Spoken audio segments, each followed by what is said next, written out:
मेहर भरिसां हथियारबंदनि जी फायरिंग में 3 पुलिस एहलकार शहीद थी विया आहिनि। हिकु पुलिस एहलकार शहीद ऐं ॿियनि एहलकारनि समेत 5 ॼणा ज़ख़्मी थी पिया आहिनि। ॻोठ बाड़िया पमर लिंक रोड ते फुर मज़ामत ते हथियारबंदनि फायरिंग करे ॾिनी। गोलियूं लॻण सबबि नज़र बिरोही, माशूक ऐं अलीमुराद बिरोही ज़ख़्मी थी पिया।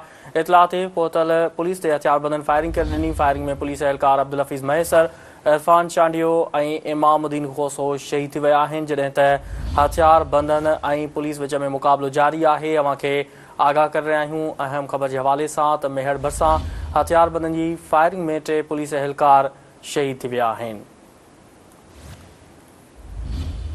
एहलकार समेत 5 ॼणा ज़ख़्मी थी पिया आहिनि। ॻोठ बाड़िया पमर लिंक रोड ते फुर मज़ामत ते हथियारबंदनि फायरिंग करे ॾिनी। गोलियूं लॻण सबबि नज़र बिरोही, माशूक ऐं अली मुराद बिरोही ज़ख़्मी थी पिया।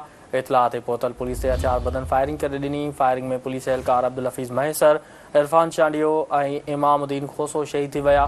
जॾहिं त हथियारबंदनि ऐं पुलिस विच में मुक़ाबिलो जारी आहे। इहा अहम ख़बर आहे जेका अव्हां सां शेयर करे रहिया आहियूं त मेहर भरिसां हथियारबंदनि जी फायरिंग में 3 पुलिस एहलकार शहीद थी विया आहिनि। वधीक तफ़सील मालूम कंदासीं। टेलीफोन ते मौजूदु आहे मेहर खां सिंध टीवी जी रिपोर्टर जावेद सुमरो। जी जावेद, मेहर में पुलिस एहलकारनि ते हमिलो थियो आहे, हिन बाबति आगाह कजो।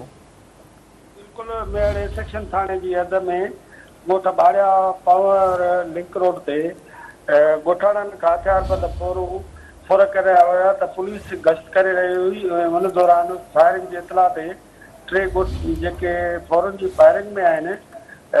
3 ॼणा ॻोठाणा हुया, नज़ीर बिरोही, अली मर्दान बिरोही, माशूक बिरोही, इहे जेके आहिनि ज़ख़्मी थी पिया। जे बाद पुलिस वाक़े वारे हंधि पहुती त हथियारबंद हाड़ियल हथियारनि जा मुंहं खोले छॾिया। उन जे दौरान 3 पुलिस एहलकार इमामुद्दीन खोसो, हफ़ीज़ मैसर, इरफान चांडियो मौक़े ते शहीद थी विया आहिनि। जॾहिं त पुलिस जमादार सिकंदर भुरगड़ी जेको आहे उहो गोलियूं लॻण सबबि सख़्तु ज़ख़्मी थी पियो आहे। ऐं हिन वक़्तु जेका आहे सिकंदर भुरगड़ी जे तालका अस्पताल मेहर पहुचायो वियो आहे। जॾहिं त शहीद पुलिस एहलकार ऐं पहुते आहिनि वाक़े वारे हंधि ऐं उन सां गॾोगॾु मुख़्तलिफ़ थाणनि जी पुलिस जेका आहे उहा रवानी थी वई आहे। जी ठीकु आहे जावेद, तफ़सील ॾियण लाइ वॾी महिरबानी।